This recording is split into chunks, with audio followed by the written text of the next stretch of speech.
What are your thoughts on the COVID-19 vaccine? If you don't mind sharing those with us, please.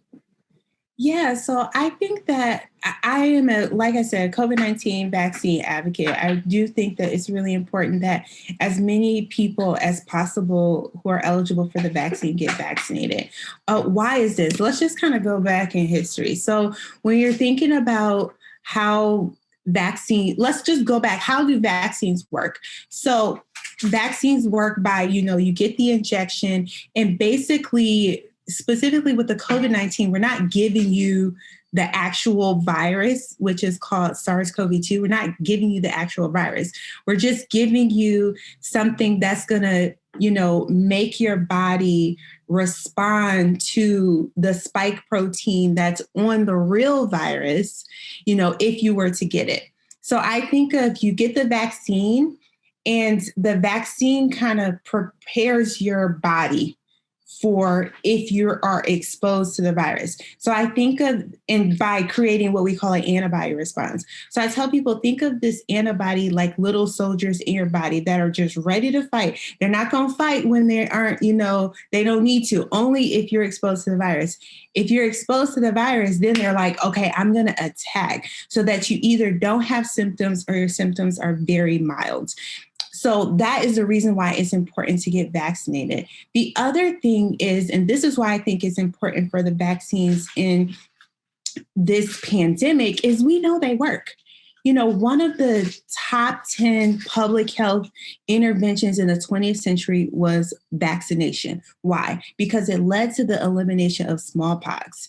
It led to the elimination of polio almost worldwide. There's few other countries that still struggle with polio. A lot of diseases like Haemophilus influenza, like measles, people were dying from back in the day, but we don't see that now. So we know that mass vaccination can really decrease, if not eliminate, a disease in a community. So that is in general important.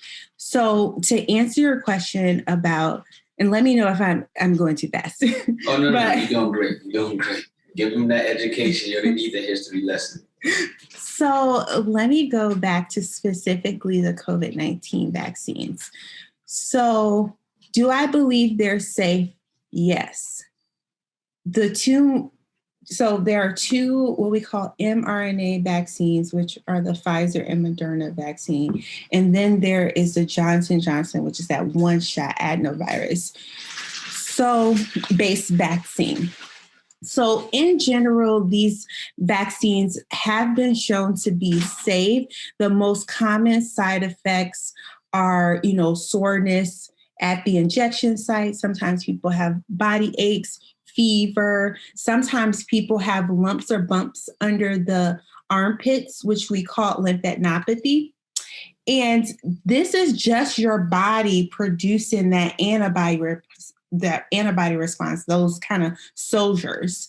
So a lot of concerns people have are like, oh my goodness, this vaccine is going to just stay in my body forever. And that is not true. The response to the vaccine is going to stay there, but the vaccine itself gets degraded. So that's number one. Two, people are really concerned about fertility. They feel that they don't want to get the vaccine if they're trying to have a baby. And I know plenty, and it's based on a lot of faulty, evidence that happened early on in the pandemic. There was concern that the spike protein was very similar to a protein in the placenta. And if you were to get pregnant, it can make, cause issues with the baby. But that has proven to be not true. I know plenty of people who have gotten pregnant after getting vaccinated or got pregnant or got the vaccine during pregnancy, and their babies turned out beautiful and healthy.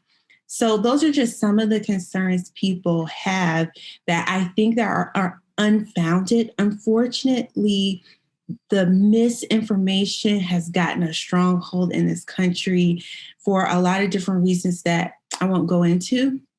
But the vaccines are generally safe. There are some, issues like, for example, the Johnson & Johnson vaccine did have an issue with the blood clots in women of reproductive age. That is extremely rare, association, and they're not quite sure if it was totally related to the vaccine.